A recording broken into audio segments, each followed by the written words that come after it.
Oh, baliktad na naman. Awak. Oh. Mali baliktad. Langis pa lang nito ulit. Kambirit mo. Nasa Bulacan ka na.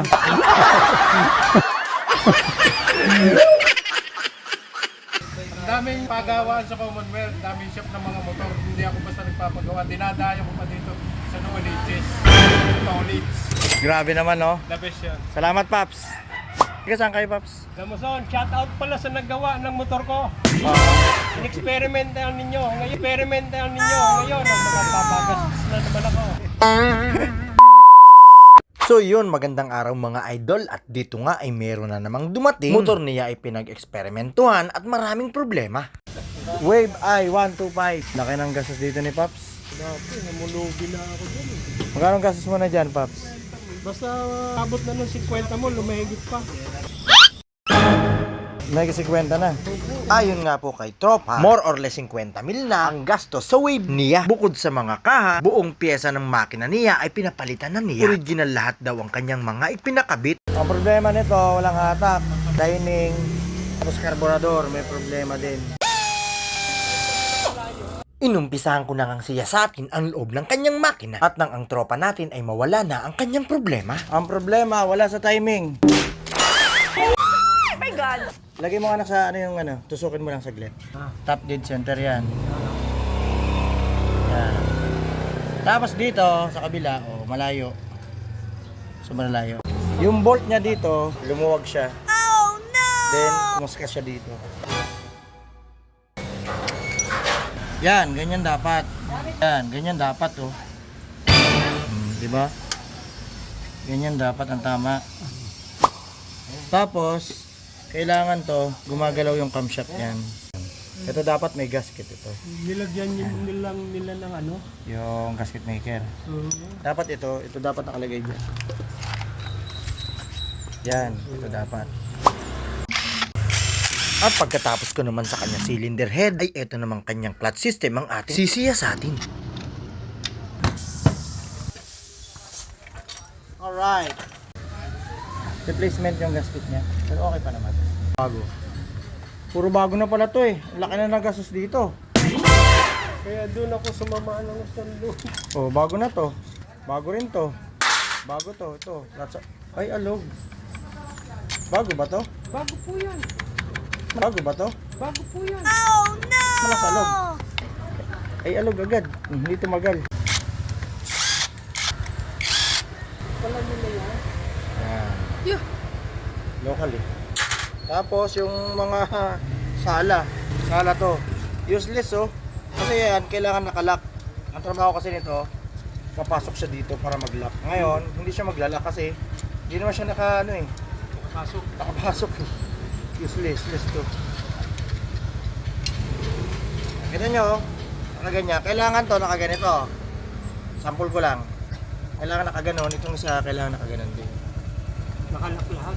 Oo, hindi naman lahat. At least, isa or dalawa. Eh, wala eh. Wala nakalak. Lahat sila nakadikit lang. Baliktad! Ito washer na isa, nasa ibabaw to dapat. Oh. Outside, ibig sabihin, dapat pa ganyan. Eh, pag ganyan kabit niya eh. At hindi pa dyan nagtatapos dahil marami pa tayong nalaman at natuklasan. Pero bago ang lahat, isang patalastas muna. DMP Racepack Fully Synthetic Motor Oil. Ang langis na babagay sa inyong mga motorsiklo. Kapag nakita nyong ganito, bahagyang umiikot pa kaliwa ang ating clutch lining. Habang kinakalas naman natin ang special nut, ay isang sinyalis na ang clutch lining natin ay sliding. Sa atin, no, tinan mo yung itsura. Oh. Compare dito. Ayan, oh. Ba kuya? Oh. Ay, magkakaiba. Sa likod, wala namang problema dyan. Oh. Dito dapat naglagay sa kabila. Oh. Nalapad, walang problema yan. Ang problema nandito. Ayan.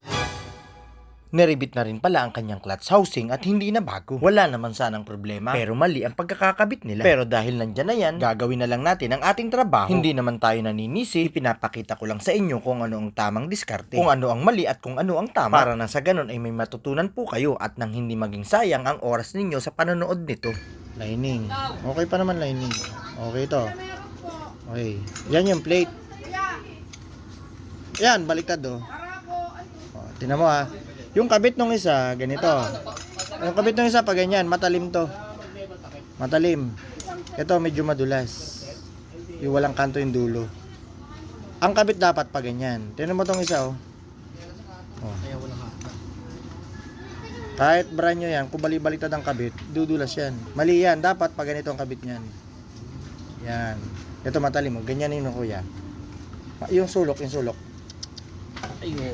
Matalim. Ganito mo yung kabila. Hawakan mo yung kabila. Di ba? Oh. Ganun yun. Di ba? Oh. Marami kami dito. Marami. Ayan, meron pa dito. Oh, yan oh. Marami dito.